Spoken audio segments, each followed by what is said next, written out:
It may not be a banner defensive tackle class, but there is a 360-pound nose tackle who may end up a first rounder. We're ranking the top 5 DTs in the 2024 draft class on today's Renner Ranks.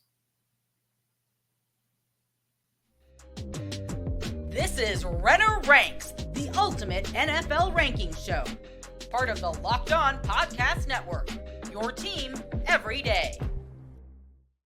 Welcome into today's episode of Renner Ranks, your go-to daily rankings podcast, part of the Locked On Podcast Network, your team every day. Special shout out to the everydayers out there for making Renner Ranks your first listen every single day. Don't forget to like, subscribe, follow for free on YouTube, wherever you get your podcasts. I, of course, am Mike Renner, NFL draft analyst for The Messenger. And today's episode is brought to you by Jase Medical. Empower yourself when you purchase a Jase case, providing you with a personal supply of 5 antibiotics that treat 50-plus infections. Get yours today at jasemedical.com. That's Jase medical.com. All right, as I said, defensive tackles, 2024 NFL draft class, just as kind of a high level right off the bat. I don't think it's an exceptional class. There's really one guy I'd go to bat for right now as a surefire first rounder. But there is a second guy that I think could end up there based off of what I've seen on tape. Not advocating for it quite yet. We'll discuss more when we get there. But I had high hopes for this class. Guys like Mason Smith from LSU, guys like Chris Jenkins, who we'll actually get to here in a moment. I was high on coming into the year. Didn't quite have the seasons I thought they would. Didn't quite live up to that kind of expectations. There were other guys in this class that I thought could push their way in the first round. Didn't have the seasons. But let's get right into it. Number 5 is the Michigan defensive tackle, Chris Jenkins, son of Chris Jenkins, former All-Pro for the Jets, Carolina Panthers, I believe, as well. Wore that dope 77 jersey as a defensive tackle, an elite number to wear when you are a DT. His son, however, doesn't wear 77. I think that's maybe why I'm not considering him a first rounder yet in this draft class. 6'3", 307 pounds, senior. Now he's almost, so he was under 300 pounds last season, came back, tried to put on more weight to try to work his way into the first round mix, top 10 mix, whatever. Bruce Feldman's freaks list guy, 32 bench press reps over the course of the offseason. You know, Michigan at this point, can we believe their numbers on the freaks list? I don't know. After some of the guys they've produced than what they do at the combine. They're close, but they never quite live quite up to the hype that they always get on the freaks list. So we shall see with him. But on tape, you do see it. He's super strong in the running game. Even at that, 307 is not traditionally what you expect as a good run defender, but he led the nation in 2022 in run stops. He moves really well up and down the line of scrimmage. That's also why. So strong, mixed with some agility, usually should be a good combination for a pass rusher. But I think he really struggles comboing moves as a pass rusher. And, I think we're so used to, with guys like Antoine Winfield Jr., Patrick Surtain Jr., even like Joe Alt in this draft class, Marvin Harrison in this draft class on the offensive side of the ball. These guys who are the bloodlines of former NFL players looking like their fathers or better and like already being the skilled sort of NFL ready guys. I don't quite see that with Jenkins. Now, again, I think you're getting a pretty solid run defender, but is a solid run defender, where do you draft that in today's NFL with limited pass rushing capabilities at the moment? I don't know. I think he's still a middle of the day 2, probably ends up somewhere in the second round if I had to guess right now based off of his tape. But he's a guy who's likely to go to the Senior Bowl or Shrine Bowl, and we'll obviously get a better indication of his valuation. Then we'll also get a better indication of his valuation against Ohio State, possibly in the playoffs. So Chris Jenkins, number 5 DT in this class as it stands for me right now. At number 4 is the first of multiple defensive tackles from the Texas Longhorns right now. First one is Byron Murphy. True junior, breakout season this year. I think back to a year ago, they kind of had that log jam at defensive tackle with the 2 guys who got drafted from Texas, Moro Ojomo and Keandre Coburn ahead of them. This year, you're seeing a far more productive football player in year 3 for Murphy. 6'1", 308.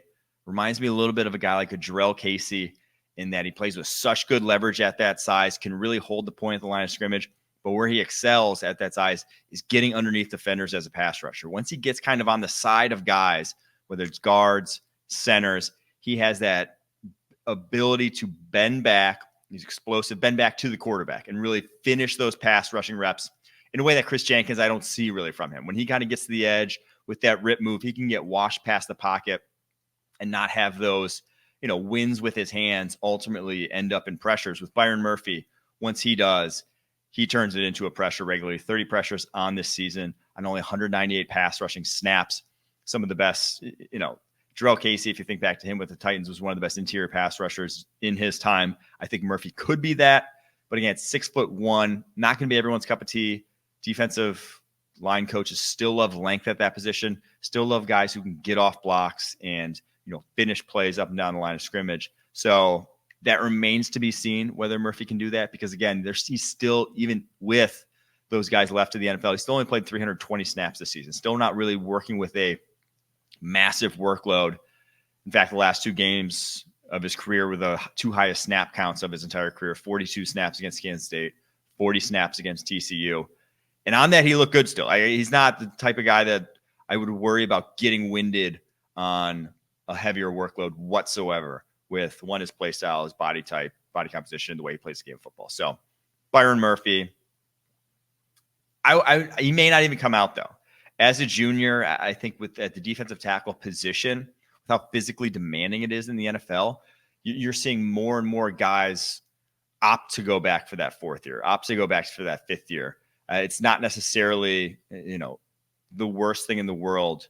It's not like a running back or other positions, wide receiver, where as soon as you hit, you got to come out. I think NFL wants to see strength over anything at that kind of position. So the longer you stay in college, the stronger you get, obviously. So Byron Murphy, number 4 DT on this list as it stands right now. All right, at number 3 on this list, defensive tackles, 2024 NFL draft class. I have Leonard Taylor, the Miami defensive tackle, a guy I was super high on coming into this season. I thought his tape as a true sophomore could have been special, right? I thought it could have been top 10 type of talent that if he really put it all together this season, got more consistent, played a little bit more under control because he looked like a bull in a china shop a year ago, you could be talking about him as a top 10 pick. I think the most physically gifted of any guy in this defensive tackle class right now, of any guy in this list that I'm going to talk about for sure.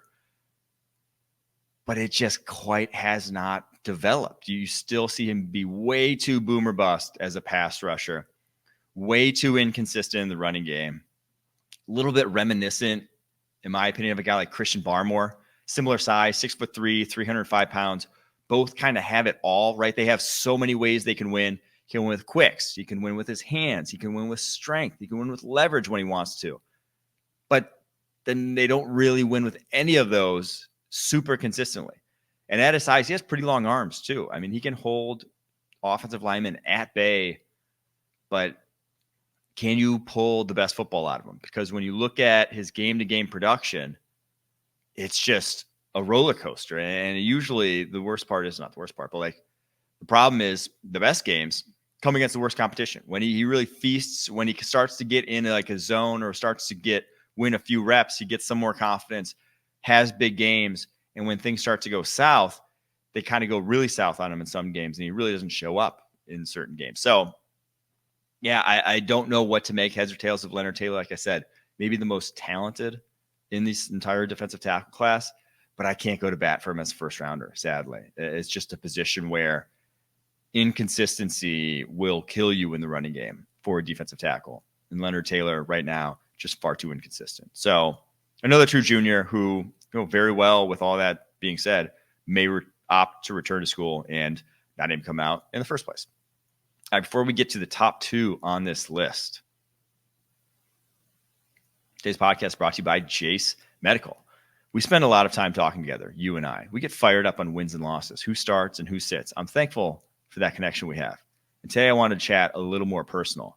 I just learned that you can get a 1-year supply of ED medications. You realize what that means? Bring on extended travel, bring on the next natural disaster supply chain issue. You are covered, my friend. You don't have to worry about whether or not you can refill your generics for Cialis, Viagra, or Revatio prescription. I don't even know what that is. And this is possibly because of our friends. This is possible because of our friends at Jase Medical. Go online right now at Jase Medical to receive your 12-month supply on your daily medication. Remember to use promo code LOCKEDON at checkout for a discount as well.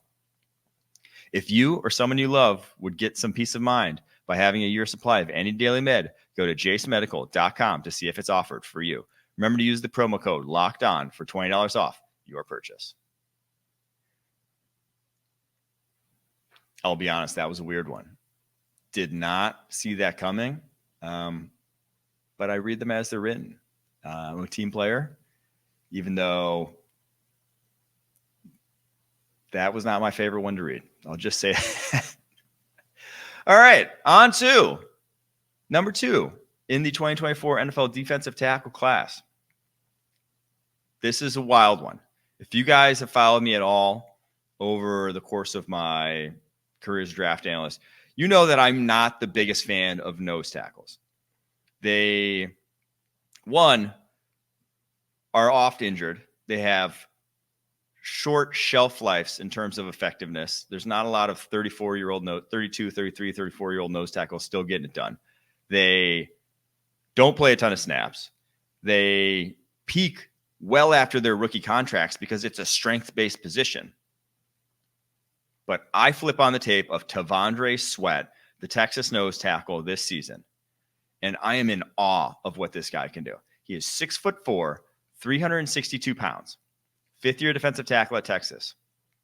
He is the best playmaking jumbo nose tackle I've seen since Vita Vea coming out. The guy makes plays up and down the line of scrimmage. He is unbelievably skilled at this point in his career. I mean, the leap he's made in terms of effectiveness is insane, but also just in terms of like physical prowess. The guy, you look at him on tape and he blocks out the sun. He looks like, he really looks like a man amongst boys, like truly on a different plane of size than everyone else he's going up against. He's got a little Linval Joseph in his game because his arms are so long at 6'4" that just one hand outstretched is all he needs to do to take on blocks. And he just throws guys, like truly dominant reps on tape week in and week out that no one in this class can match. And as a pass rusher as well. PFF right now has him as the highest graded defensive tackle in all of college football. And this isn't even a Jordan Davis situation where the man's playing 15 to 20 snaps a game. He's got 357 snaps on the season already. That's not much to sneeze at, right? Like he's played 28 plus snaps in every single game so far this year. Most games he's playing over 30 snaps, 40 snaps in 3 different games this year. Still effective. I don't know exactly. I mean, I don't think you're going to get 80% of the snaps the way you do, like say an Aaron Donald at the next level. I don't think he's ever going to, that'd be crazy if he turns into that. I think you can get 600, 700 snaps out of this guy. And at that point, that's what, Jalen Carter is not even on pace to play that many this year for the Philadelphia Eagles. So, man, T'Vondre Sweat could be a dude. He really could be. I'm not saying again, I think Vita Vea was a little more physically impressive coming out of Washington, more explosive. But we're talking about similar types of players, similar size, similar just physical dominance on a week-to-week basis to where I think T'Vondre Sweat's just a fairly sure thing to be an impact player at nose tackle at the next level. To a degree that I'm not sure I could even say that about Jordan Davis. Like I thought Jordan Davis, for sure, coming out of Georgia, could reset the line of scrimmage on a consistent basis. And you see that like if he can play in a phone booth, Jordan Davis is good. I didn't think Jordan Davis would necessarily be a high-end impact pass rusher outside of being able to bull rush. I never saw him being a guy that turned into an every down defensive tackle. I think Sweat can be on the field on third downs and play a role. Now, you're not going to want to play him first, second, third down, every single series or like even any series, truthfully. But it can be like a Linval Joseph, and Akeem Hicks sort of impact guy on the interior. That might be worth a first rounder, man. His tape is pretty darn good this year. It really Yeah, the more I watched it, the more I'm just like, I can't keep this guy. I can't keep him off the top two here. I just, again, I came in biased. I came in with an anti-nose tackle bias, and Tavondre Sweat changed my mind. That's how good his tape was this year. Hopefully he goes to either Senior Bowl or Shrine Bowl. I would love to see him in some one-on-ones. Or just love to see him like up close, because the guy is freaking enormous. He holds it well, too. It doesn't look ridiculous. Lastly, on the 2024 NFL defensive tackle, 2024 NFL draft defensive tackle list here. Jerzon Newton. Johnny, the Illinois defensive tackle. I think he's pretty much the consensus DT1 at this point. The only guy I'd go to bat for is a real surefire first rounder. Probably top 20-ish player. Maybe just a touch behind. Reminds me a little of Sheldon Richardson. Now, Richardson, I think, was a touch stronger, but similar mold in terms of impact, 3 techniques, run, pass, play strength to hold the point of attack. You're not going to play him at nose tackle, but if you really had to get, you had to adjust to a certain front or whatever, I guess you had to adjust your front to a certain look you're getting from the offense. I don't think you're going to be super worried. Quicks, hand usage, super skilled, easy stack and shed ability. Leads the nation right now, 38 pressures. I love that he barely comes off the field for Illinois. 611 snaps already this season. Second most of any DT. He's just every single down.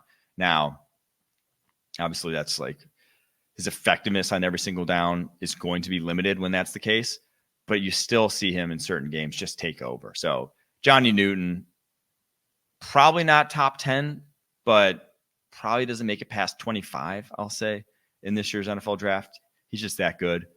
Now, maybe not going to be for everyone, because I think he is a little bit more pigeonholed in the 3 technique or that kind of role than you would maybe, than a lot of schemes maybe would like.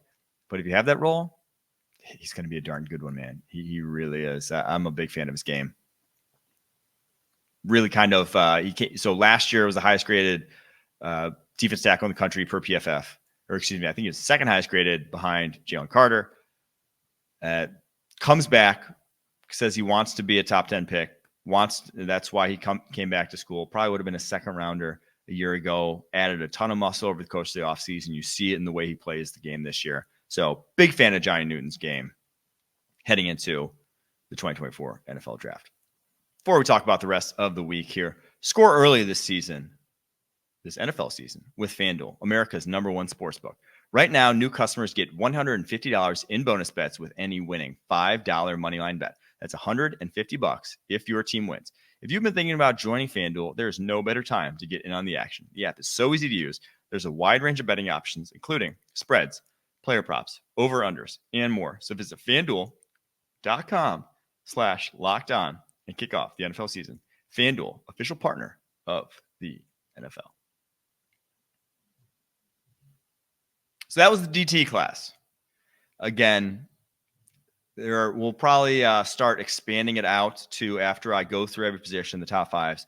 We'll start expanding it out to top 10s. That'll be probably after bowl season. That'll be once the boards are starting to get finalized, before we get all the pre-draft madness of the Senior Bowl, Shrine Bowl, Combine, Pro Days, whatnot. Tomorrow's episode will be interior offensive line. Thursday's episode will be Austin Gale, ranking of the Ringer, ranking Lord knows what at this point. Friday, though, I do know who's going to be ranking running backs with me.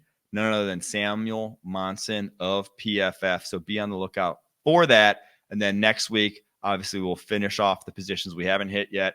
Safety, linebacker, tight end.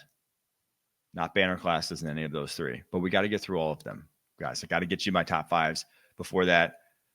Be on the lookout for, at the Messenger, I have a franchise QB status report coming out. Doesn't really make sense for a Renner Ranks episode, but what I do is go through every single team, how they're faring in terms of, do they have their franchise quarterback or not? And for the ones that don't, or maybe on the fence, I explore their options, what they can do, and that's going to be a lot of options via the draft and where they're going to end up. So a lot of good draft nuggets in there. A lot of good stuff that's going to be on the Messenger tomorrow, Wednesday, November 15th. Make sure to check that out. Until then, take her easy.